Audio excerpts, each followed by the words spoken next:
It had the feelings at times, Dana, of an ambush. It seemed as though, Vladimir Putin's work was being done for him.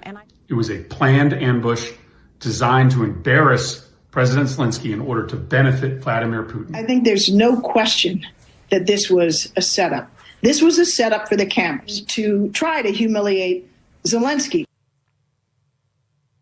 Welcome back to the Megyn Kelly Show. There you heard media and Democratic leaders continuing and repeatedly calling Friday's blow-up at the White House an ambush of Ukrainian President Volodymyr Zelensky by President Trump and Vice President Vance. We will be hearing about the fallout from this meeting for a very long time.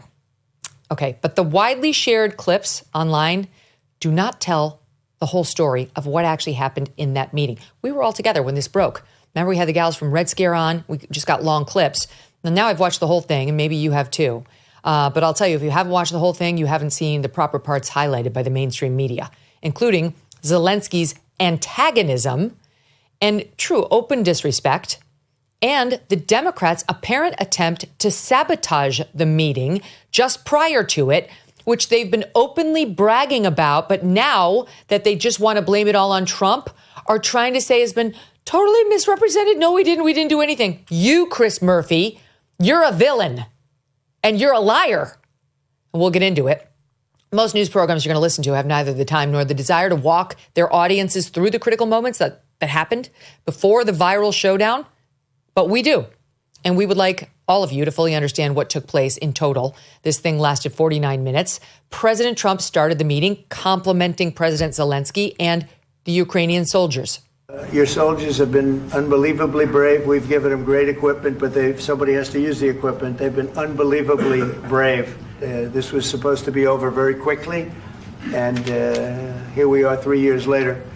So I give tremendous credit to your generals and your soldiers and yourself.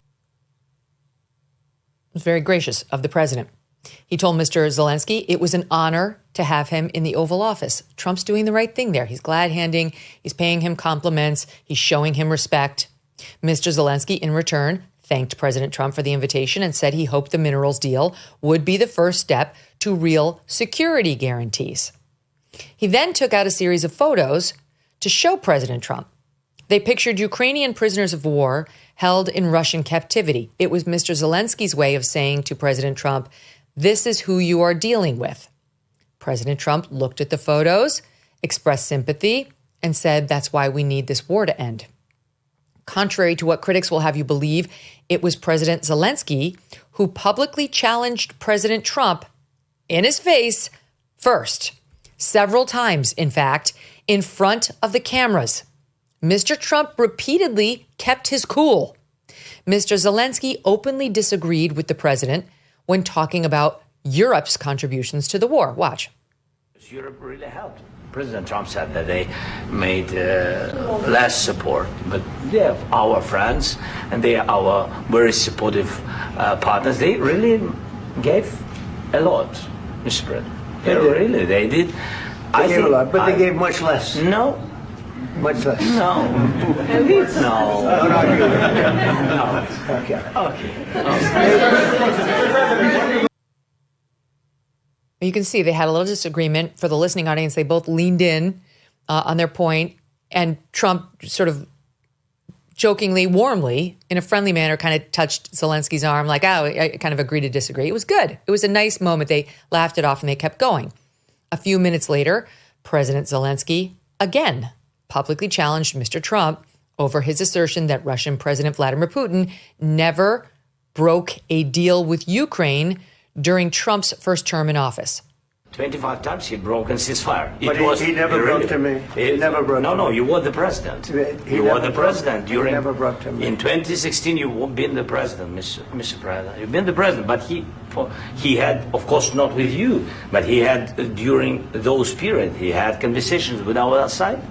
And we had Normandy format, the France, Germany, Ukraine, and Russia. And he broken 25 times. That's why we will never accept just ceasefire. It will not work without security guarantees.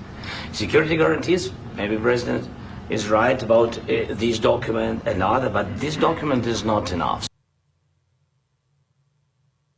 President Zelensky spoke for several minutes on this topic, making his case for why he does not trust President Putin. President Trump did not interrupt him once. It happened one more time before the big blow up. And let's be honest, every diplomat knows there is risk in doing this to another world leader. And in particular, if that leader is Donald Trump. He does not like to be confronted in this manner, and that's completely acceptable and normal. Look at how Benjamin Netanyahu handled the time with Joe Biden. You don't think he wanted to punch Joe Biden in the face many times when he came to visit the White House over what he was saying?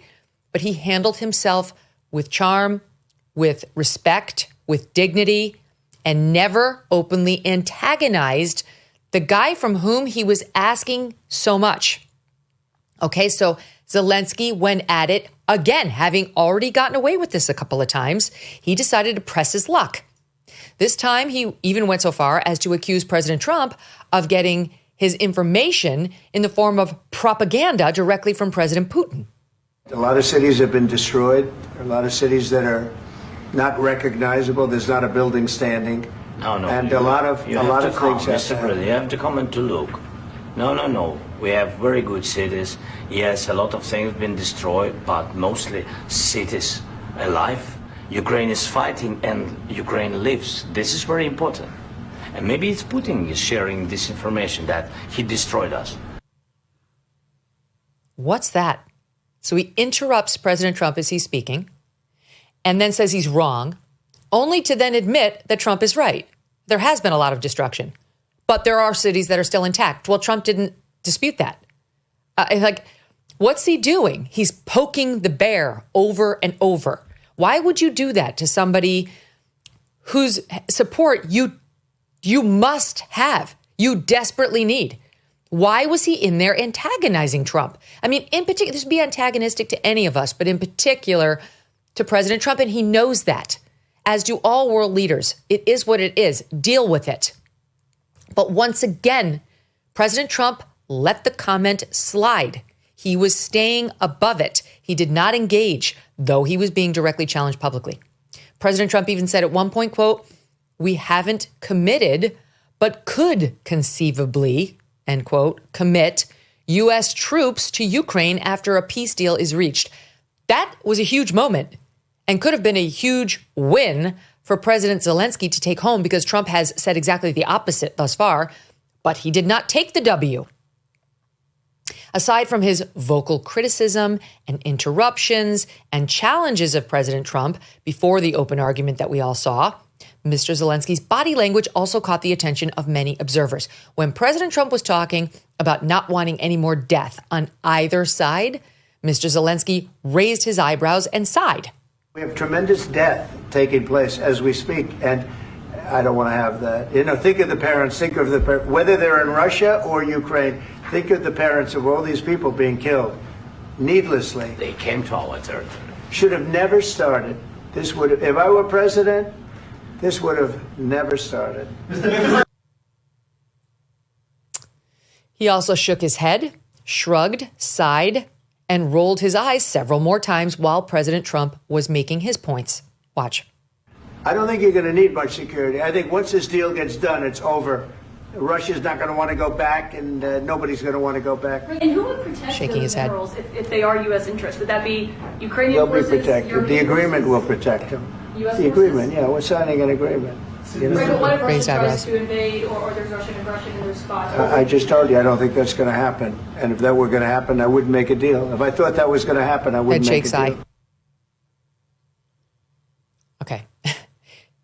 If you don't think there's been other world leaders in the Oval with this president or others who wanted to shake their heads no while our president was making a point, they didn't agree at all, who wanted to say, they attacked us. You don't think Netanyahu would have liked to have said that to Biden?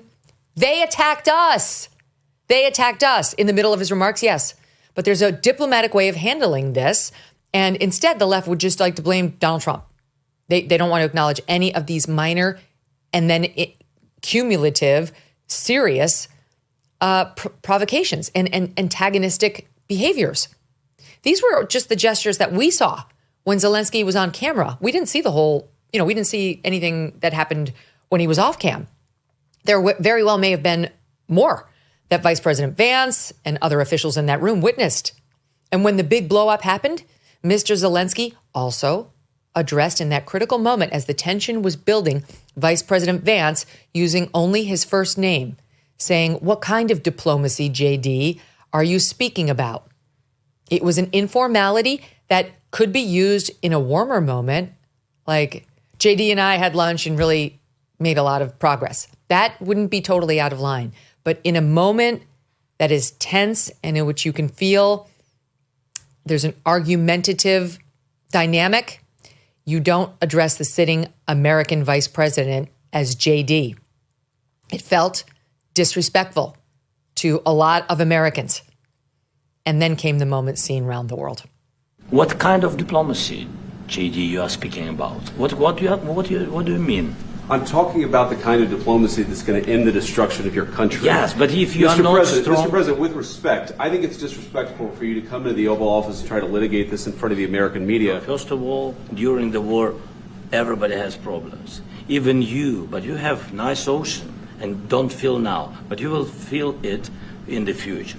God bless. You don't know that. God bless. You don't God know bless. That. You will not have a war. Don't tell us what we're going to feel. No, you're in no position to dictate what we're going to feel. We're going to feel very good. You will feel influence. We're going to feel very good and very strong. You will feel influence. You're right now not in a very good position. You're gambling with World War III. You're gambling with World War III. And what you're doing is very disrespectful to the country, this country. It's back to you. Far more than a lot of people said they should have. Have you said thank you once? A lot of times. No, in this even entire today, meeting, you said thank even you. Today. You went to Pennsylvania and campaigned for the opposition in October. Offer some words of appreciation for the United States of America and the president who's trying to save your country. We are staying in our country, staying strong from the very beginning of the war. We've been alone, and we are thankful. I said thanks you haven't in been this alone. cabinet, You and haven't not been only alone. in this cabinet. We gave you, through this stupid president, $350 billion. You voted we gave for you your military president. equipment, You and you voted men for are your brave, president. but they had to use our military. What about if you didn't have You our invited military me. equipment, You invited if me you to didn't speak. have our military equipment, this war would have been over in 2 weeks. In 3 days, I heard it from Putin. In 3 days. This is something Maybe new. less. In 2 weeks. Of course, yes. It's going to be a very hard thing to do business like. That was with Obama, who gave you sheets, and I gave you javelins. Yes. I gave you the javelins to take out all those tanks. Obama gave you sheets. In fact, the statement is Obama gave sheets and Trump gave javelins. You got to be more thankful, because let me tell you, you don't have the cards. With us, you have the cards. But without us, you don't have any cards. It's so interesting because Trump held his fire until Zelensky suggested that the United States was under threat. And Trump was not going to let Americans sit at home and be told by the Ukrainian leader that we were next. And honestly, that's when Big Daddy got in there and he was like, oh no, now it's on. That's when Trump got mad. You could feel it. Zelensky said there, you don't feel it now, but you will feel it in the future. And Trump was like, you don't tell us that. You're in no position to be speaking to that, none whatsoever. And then you have the nerve of Zelensky when Trump eventually starts interrupting him back, going, you invited me here to speak. What? He sat there, he let you interrupt him repeatedly. Only when you suggested America is going to come under threat did Trump stand up and say, now I'm drawing the line. Now you're done. Now I am going to do the talking. So why would Mr. Zelensky travel all the way to Washington to go to the White House and try to publicly own the leader of the free world? Right? Why? Why would he have handled it this way? Well, perhaps we need look no further than the Democratic senators with whom Mr. Zelensky met before he went to the White House. And I mean within the hour. Take a listen to Arizona Senator Mark Kelly talk about what he told Zelensky within the hour of that meeting we just witnessed in the White House. Hey, folks, just met with President Zelensky a little while ago, told him how I feel the American people are really behind him in this struggle, and Russia brutally invaded Ukraine, and Putin is a war criminal, should be in prison. I also told him I'm a little uncomfortable that this now appears to be like sort of a business transaction. But at the same time, Zelensky needs to do what is in the best interest of his country and his people. Okay, so that doesn't sound very positive about the deal, does it? I'm uncomfortable. It's been reduced to a business transaction. Just a little needling. I'm uncomfortable, and we're all on your side, and Putin should be in jail, and you should do what's in the best interest of the Ukrainian people. Democratic Senator of Connecticut, Chris Murphy, too, posted on X. Now, keep in mind, he did this at 11:15 on Friday morning before the meeting and before the blow-up. He was so proud of himself. He posted on X Friday morning, quote, just finished meeting with President Zelensky. He confirmed that the Ukrainian people will not support a fake peace agreement where Putin gets everything he wants and there are no security arrangements for Ukraine. You see what he did. His post accompanied a picture of Zelensky at a conference table with, who's that across from him? It's Senator Murphy, who's right across from him. This was within 1 hour of Zelensky's White House meeting, as I said. As I pointed out on X yesterday, it would appear that here's what happened. The Democrats bashed the two-phase deal Trump was arranging of 1, a financial agreement, and then 2, a ceasefire deal as, quote, a fake peace agreement with, quote, no security arrangements to Mr. Zelensky right before he went to the White House. It's fake. There's no security arrangements. It's a business deal. I'm uncomfortable with it. I want assurances, I guess, in Chris Murphy's case, that the people that you're not going to sign it. And then he went to the White House to sign what was clearly phase 1. No, it wasn't the ultimate ceasefire. It wasn't the security arrangement deal. It was the first part of it, which was the minerals deal, which is the thing that Trump has been saying all along will be, in essence, a form of U.S. security, because if we're investing hundreds of billions of dollars trying to extract these raw earth materials from Ukraine, his theory is that Vladimir Putin will not mess with Ukraine. He'll be messing with our interests. And then when it comes to boots on the ground, the Europeans are going to speak to that in phase 2 of this deal. But it was shat all over by Chris Murphy and others. And then when President Trump and his vice president, J.D. Vance, called out his grandstanding and disrespect, Zelensky's, all hell broke loose. And the Democrats now, that it devolved to a fight, have reverted to their tried and true accusation that Trump is no more than Putin's puppet, that this whole thing was an ambush by Trump of Zelensky because he wants to do the bidding of Vladimir Putin. And here's one other thing. So Chris Murphy today is very upset. I bet he wishes he hadn't sent out that tweet. He didn't know it was going to happen, and that he would later see it as a great way to blame Trump for being a Putin puppet, again, who sabotaged poor Zelensky. You see, the problem is he already had gone on record as saying what he said in that tweet we just put up. And now he's all over X trying to do one of these, walking back. He claims he's now the victim of a MAGA smear. Over the last 24 hours, MAGA has been ceaselessly spreading the claim that Democrats, from Susan Rice to Tony Blinken to me, pushed Zelensky to reject the minerals deal. Total lie, made up out of thin air, zero sources. A short lesson in how these lies spread in MAGA world. Not entirely clear where it started, but the source looks like it might be from a totally random MAGA user who says she is just speculating that Blinken, Rice, Nuland, and Vindman had a conference call with Zelensky, just a MAGA troll making up shit in their basement. I don't know anything about that. I know what you tweeted, though, sir. Another source seems to be this New York Post columnist who wildly twists my post about Zelensky's well-known opposition to a bad ceasefire deal into a claim that Democrats advised him to reject the mineral deal. Totally false, zero regard for tactics. You made clear, though, sir, you made clear that you got him to confirm to you that the Ukrainian people will not support a fake peace agreement where Putin gets everything he wants and there are no security arrangements for Ukraine. He's pretending in that post that what was supposed to happen this past Friday was not part of it. It was very clearly phase 1. It was the most the United States is willing to do. You don't go out and buy a life jacket when the boat is sinking, and you don't buy gold when the economy has already collapsed. Clearly others are heeding this advice as gold hit all-time highs already this year. It's not too late for you, too. And you could have Birch Gold help you diversify into physical gold. Birch Gold specializes in helping you convert an existing IRA or 401k in whole or in part into a tax-sheltered IRA in physical gold, and for no money out of pocket. One recent 5-star review said Birch Gold was, quote, knowledgeable, helpful, non-pressure.